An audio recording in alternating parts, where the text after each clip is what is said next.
నమో హనుమతే నమః. బాపట్ల జిల్లా ఇంకొల్లు మరియు పావులూరు పొలిమేర యందు స్వయంభూగా వెలిసినటువంటి శ్రీ పొలిమేర వీరాంజనేయ స్వామివారి యొక్క దేవస్థానం. ఈ యొక్క స్వామివారు స్వయంభూ వ్యక్తంగా వెలిసి ఉన్నారు. పూర్వము ఇక్కడ జనసంచారం అనేది చాలా తక్కువగా ఉండేది.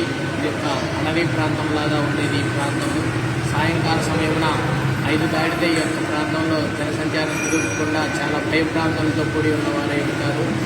అప్పుడు ఒక మహర్షి ఈ యొక్క ప్రాంతమునకు బాటసారిగా వెళుతూ ఉండగా మార్గ మధ్యలో ఈ యొక్క తటాకం అనేది పూర్వం నుంచి స్వామివారి యొక్క తూర్పు దిక్కులో ఉంది.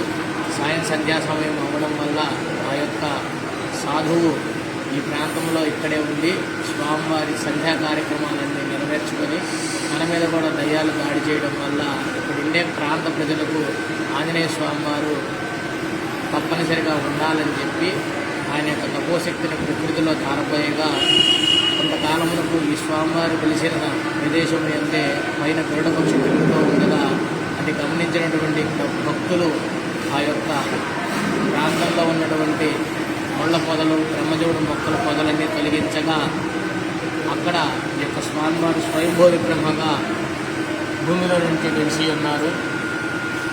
తరువాత కాలంలో అదేవిధంగా స్వామివారిని ఇదే స్థానంలో ఉంచి పూజా కార్యక్రమం నిర్వహిస్తూ ఉండగా 1977 సమయంలో స్వామివారికి ఆలయ నిర్మాణం చేయడానికి పూనుకున్న వారై ఈ యొక్క భక్తుల యొక్క అందరి సహాయ సహకారంతో ఆలయం నిర్మిద్దామనుకున్న సమయంలో స్వామివారికి పైన విమాన శిఖరం వద్దు, నాకు పచ్చపోతారు నిరంతరం నన్ను సేవిస్తూ ఉండాలని చెప్పడం వల్ల ఈ యొక్క దేవాలయం పైన విమాన శిఖరం అనేది ఉండదు.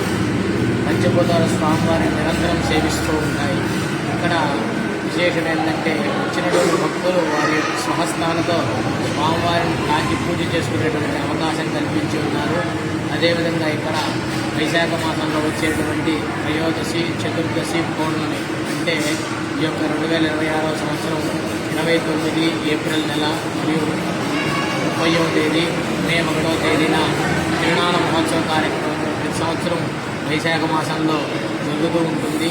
ఇప్పుడు ఇక్కడ ఉండేటువంటి చుట్టుపక్కల ఉండేటువంటి పొలాల్లో పంట సాగు కానందున ఈ యొక్క తిరునాళ మహోత్సవంలో హనుమ జయంతికి అంటే మే 10, 11, 12వ తేదీల్లో నిర్వహించుటకు ఆలయ కమిటీ పెద్దలు అదేవిధంగా దేవస్థాన అర్చకులు అందరూ నిర్ణయించి ఉన్నారు.